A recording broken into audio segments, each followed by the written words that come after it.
ओम शांति।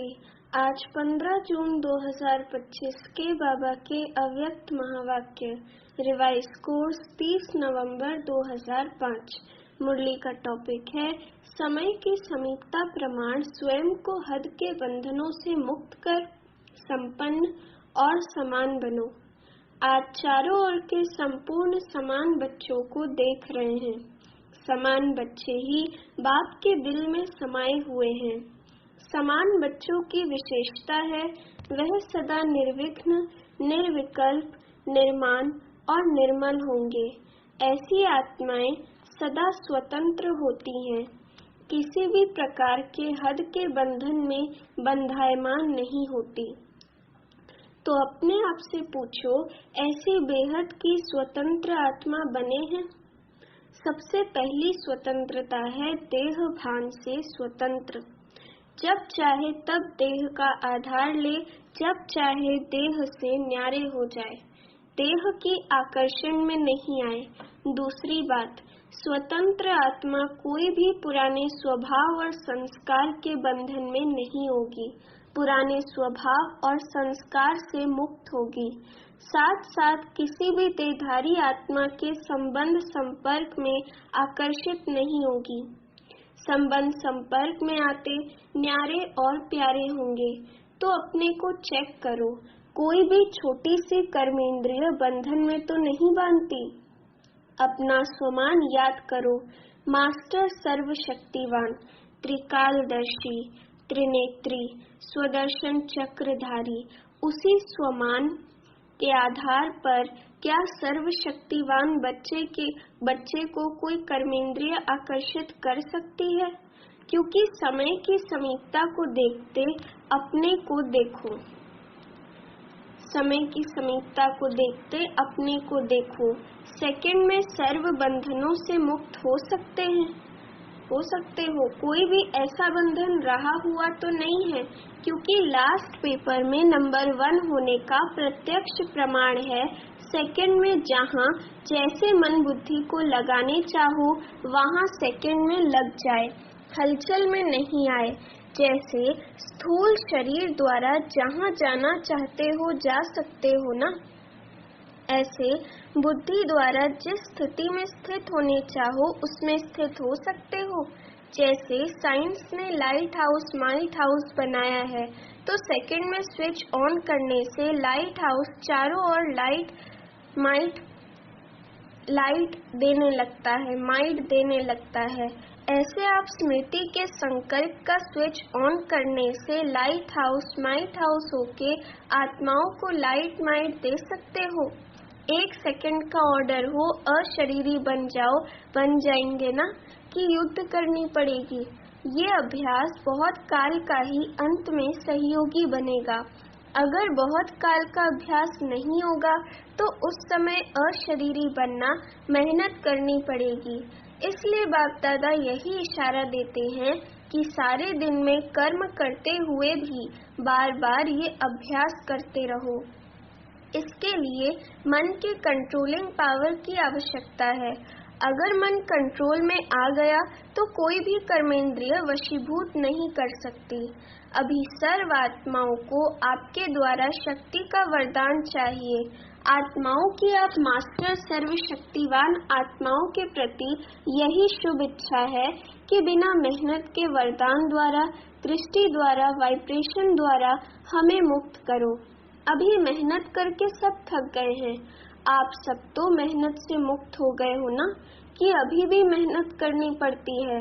सुनाया था मेहनत से मुक्त होने का सहज साधन है दिल से बाप के अति स्नेही बन जाना। आप ब्राह्मण आत्माओं का जन्म का वायदा है, याद है वायदा? जब बाप ने अपना बनाया ब्राह्मण जीवन दी, तो ब्राह्मण जीवन का आप सबका वायदा क्या है? एक बाप दूसरा न कोई। याद है वायदा? याद है तो कान हिलाओ। अच्छा, हाथ हिला रहे हैं। याद है पक्का, या कभी कभी भूल जाता है? देखो 63 जन्म तो भूलने वाले बने, अब ये एक जन्म स्मृति स्वरूप बने हो। तो बाप बच्चों से पूछ रहे हैं, बचपन का वायदा याद है? कितना सहज करके दिया है। एक बाप में संसार है, एक बाप से सर्व संबंध है, एक बाप से सर्व प्राप्तियां हैं, एक ही पढ़ाने वाला भी है और पालना करने वाला भी है, सब में एक है। चाहे परिवार भी है, ईश्वरीय परिवार, लेकिन परिवार भी एक बाप का है, अलग अलग बाप का परिवार नहीं है, एक ही परिवार है। परिवार में भी एक दो में आत्मिक स्नेह है, स्नेह नहीं आत्मिक स्नेह। बाप दादा जन्म के वायदे याद दिला रहे हैं, और क्या वायदा किया? सभी ने बड़े उमंग उत्साह से बाप के आगे दिल से कहा, सब कुछ आपका है, तन मन धन सब आपका है। तो दी हुई चीज बाप की अमानत के रूप में बाप ने कार्य में लगाने के लिए दिया है। आपने बाप को दे दी है ना? या वापस थोड़ा थोड़ा ले लेते हो? वापस लेते हो तो अमानत में खयानत हो जाती है। कोई बच्चे कहते हैं, रूह रिहान करते हैं ना, तो कहते हैं मेरा मन परेशान रहता है। मेरा मन आया कहाँ से? जब मेरा तेरे को अर्पण किया तो मेरा मन आया कहाँ से?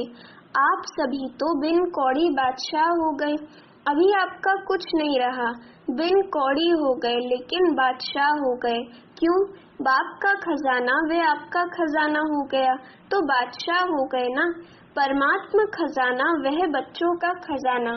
तो बाप दादा वायदे याद दिला रहे हैं, तेरे में मेरा नहीं करो। बाप कहते हैं, जब बाप ने आप सबको परमात्मा खजानों से माला माल कर दिया, जिम्मेवारी बाप ने ले ली। किन शब्दों में? आप मुझे याद करो तो सर्व प्राप्ति के अधिकारी हो ही, सिर्फ याद करो।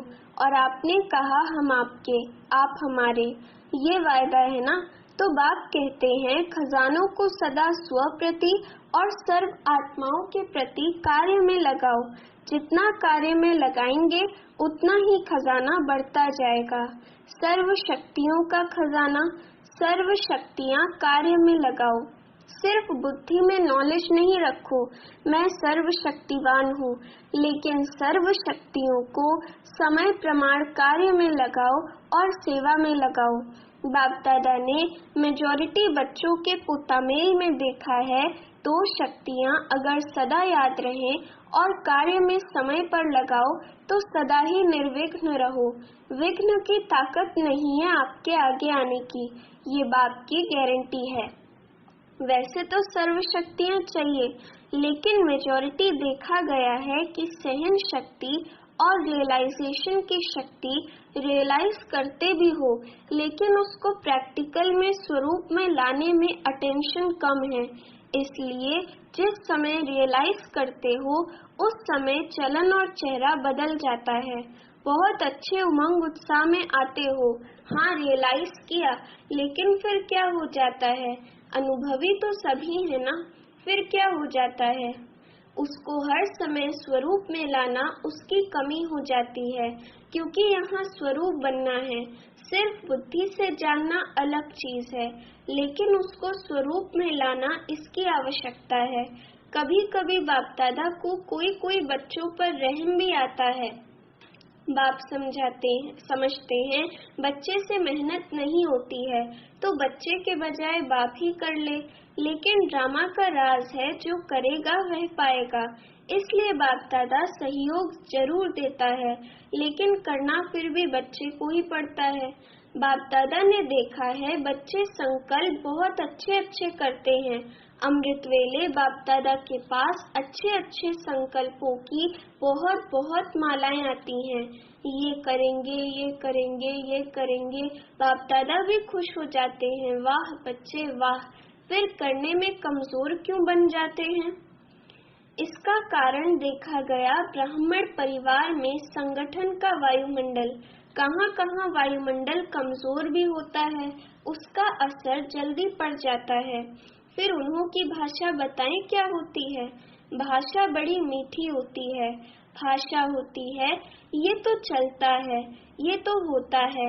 ऐसे समय पर क्या संकल्प करो? ये होता है, ये चलता है, ये अलबेलापन लाता है। लेकिन उस समय इस भाषा को परिवर्तन करो। सोचो कि बाप का फरमान क्या है, बाप की पसंदी क्या है, बाप किस बात को पसंद करता है, बाप ने ये कहा है, किया है। अगर बाप याद आ गया तो अलबेलापन समाप्त हो, उमंग उत्साह आ जाएगा। अगर बाबा याद आया तो उमंग उत्साह आ जाएगा। अलबेलापन भी कई प्रकार का आता है। आप लोग आपस में क्लास करना, लिस्ट निकालना, एक है साधारण अलबेलापन, एक है रॉयल अलबेलापन। तो अलबेलापन संकल्प में दृढ़ता लाने नहीं देता और दृढ़ता सफलता का साधन है, इसलिए संकल्प तक रह जाता है लेकिन स्वरूप में नहीं आता। तो आज क्या सुना? वायदे याद कराए हैं ना। वायदे इतने अच्छे अच्छे करते, बाप दादा वायदे सुनकर खुश हो जाते, लेकिन जितने वायदे करते हो ना उतना फायदा नहीं उठाते। तो बाप दादा यही चाहते हैं, पूछते हैं ना बाप हमसे क्या चाहते हैं? तो बाप दादा यही चाहते हैं कि समय से पहले सब एवर रेडी बन जाओ। समय आपका मास्टर नहीं बने, समय के मास्टर आप हो। इसलिए यही बाप दादा चाहता है कि समय के पहले संपन्न बन विश्व की स्टेज पर बाप के साथ साथ आप बच्चे भी प्रत्यक्ष हो। अच्छा, जो नए नए बच्चे आए हैं मिलने के लिए वे हाथ उठाओ, बड़ा हाथ उठाओ, लंबा। अच्छा, बाप दादा नए नए बच्चों को देख खुश होते हैं कि भाग्यवान बच्चे अपना भाग्य लेने के लिए पहुंच गए हैं, इसलिए मुबारक हो, मुबारक हो। अभी जो भी नए बच्चे आए हैं उनमें से देखेंगे कमाल कौन करके दिखाता है। भल आए पीछे हैं लेकिन आगे जाके दिखाओ। बाप दादा के पास तो सब रिजल्ट पहुंचती है। अच्छा, डबल विदेशियों से बाबा की मुलाकात। अच्छा है, डबल विदेशी स्व पर और सेवा पर अटेंशन अच्छा दे रहे हैं, लेकिन सिर्फ इसमें एक मात्रा लगानी है, अंडरलाइन करनी है। जो परिवर्तन का संकल्प लेते हो और अच्छा उमंग उत्साह हिम्मत से लेते हो, सिर्फ इसको अंडरलाइन करते जाओ। करना ही है, बदलना ही है, बदलकर विश्व को बदलना है। ये दृढ़ता की अंडरलाइन बार बार करते जाओ। बाकी बाप दादा खुश है, वृद्धि भी कर रहे हैं और सेवा और स्व के ऊपर अटेंशन भी है, लेकिन पूरा टेंशन नहीं गया है। अटेंशन है, थोड़ा बीच बीच में टेंशन भी है, वह समाप्त करना ही है। बाकी हिम्मत अच्छी है, हिम्मत की मुबारक है। सभी जो भी बैठे हैं बाप सहित आपको हिम्मत की मुबारक दे रहे हैं, ताली बजाओ। अच्छा, आप तो यहाँ बैठे हो, लेकिन बाप दादा को दूर बैठे बहुत बच्चों का याद प्यार मिला है और बाप दादा एक एक बच्चे को नैनों में समाते हुए बहुत बहुत दिल की दुआएं दे रहे हैं। चाहे भारत से चाहे विदेश से बहुत बच्चों की याद आ रही है। पत्र आते हैं, ईमेल आते हैं, सब बाबा के पास पहुंच गए हैं। अच्छा, बाप दादा एक सेकंड में अशरीरी भव की ड्रिल देखना चाहते हैं। अगर अंत में पास होना है तो ये ड्रिल बहुत आवश्यक है, इसलिए अभी इतने बड़े संगठन में बैठे एक सेकंड में देह भान से परे स्थिति में स्थित हो जाओ। कोई आकर्षण आकर्षित ना करे। अभी हम एक सेकंड ये ड्रिल करते हैं। अच्छा, चारों ओर के तीव्र पुरुषार्थी बच्चों को सदा स्व परिवर्तन और विश्व परिवर्तन की सेवा में तत्पर रहने वाले विशेष आत्माओं को, सदा ब्रह्मा बाप समान कर्म योगी, कर्म की कर्मेंद्रियों के आकर्षण से मुक्त आत्माओं को, सदा दृढ़ता को हर संकल्प, हर बोल, हर कर्म में स्वरूप में लाने वाले बाप के समीप और समान बच्चों को बाप दादा का दिल की दुआएं और दिल का याद प्यार स्वीकार हो और नमस्ते। अभी दादी जी से मुलाकात। तंदुरुस्त हो गई, अभी बीमारी गई। बीमारियां महारथियों से विदाई लेने के लिए आती हैं, अंदर ही अंदर कर्मातीत बनने की रिहर्सल कर रही है। दादी जानकी कह रही हैं, दादी बेफिक्र बादशाह है। आप फिक्र वाली हैं क्या? आप भी बेफिक्र। दोनों ही पार्ट अच्छा बजा रही हैं। देखो, सबसे बड़े से बड़ा जिम्मेवारी का ताज पहनने वाली निमित्त तो बनी ना। ये सब साथी हैं। आप लोगों को देख के उमंग उत्साह आता है ना। अभी क्या नया करना है? बाबा ही कुछ प्रेरणा दे। बाप दादा ने सुनाया कि हर वर्ग का गुलदस्ता जो माइक भी हो और माइट भी हो, सिर्फ माइक और संपर्क वाला नहीं, संबंध में भी नजदीक हो, ऐसा गुलदस्ता निकालो। फिर वह ग्रुप निमित्त बनेगा सेवा करने के। वह माइक बनेगा और आप माइट बनेंगी। उनके जिगर से निकले बाबा, तभी प्रभाव पड़ेगा। उन्हों को संबंध में नजदीक लाओ। कभी कभी होता है ना, तो नशा थोड़ा कम हो जाता है। संबंध संपर्क में जहाँ भी आवे, वहाँ संबंध और संपर्क रहे तो ठीक हो जाएंगे। अच्छा, आज का वरदान, सदा श्रेष्ठ और नए प्रकार की सेवा द्वारा वृद्धि करने वाले सहज सेवाधारी भव। वरदान का स्पष्टीकरण, संकल्पों द्वारा ईश्वरीय सेवा करना ये भी सेवा का श्रेष्ठ और नया तरीका है। जैसे जवाहरी रोज सुबह अपने हर रत्न को चेक करता है कि साफ है, चमक ठीक है, ठीक जगह पर रखे हैं। ऐसे रोज अमृत वेले अपने संपर्क में आने वाली आत्माओं पर संकल्प द्वारा नजर दौड़ाओ। जितना आप उन्हों को संकल्प से याद करेंगे, उतना वह संकल्प उन्हों के पास पहुंचेगा। इस प्रकार सेवा का नया तरीका अपनाते वृद्धि करते चलो। आपके सहज योग की सूक्ष्म शक्ति आत्माओं को आपके तरफ स्वतः आकर्षित करेगी। स्लोगन है, बहानेबाजी को मर्ज करो और बेहद की वैराग्य वृत्ति को इमर्ज करो। अव्यक्त इशारे, आत्मिक स्थिति में रहने का अभ्यास करो, अंतर्मुखी बनो। ज्ञान के मनन के साथ शुभ भावना, शुभ कामना के संकल्प सकाश देने का अभ्यास, ये मन के मौन का या ट्रैफिक कंट्रोल का बीच बीच में दिन मुकर्रर करो। जितना अंतर्मुखता के कमरे में बैठ रिसर्च करेंगे, उतना अच्छे से अच्छी टचिंग होगी और उसी टचिंग से अनेक आत्माओं को लाभ मिलेगा। सूचना, आज अंतर्राष्ट्रीय योग दिवस तीसरा रविवार है। सायं 6:30 से 7:30 बजे तक सभी भाई बहनें संगठित रूप में एकत्रित हो योग अभ्यास में अनुभव करें कि मैं भृकुटी आसन पर विराजमान परमात्मा शक्तियों से संपन्न सर्वश्रेष्ठ राजयोगी आत्मा कर्मेंद्रिय जीत विकर्मा जीत हूँ। सारा दिन इसी स्वमान में रहें कि सारे कल्प में हीरो पार्ट बजाने वाली मैं सर्वश्रेष्ठ महान आत्मा हूँ। अच्छा, ओम शांति।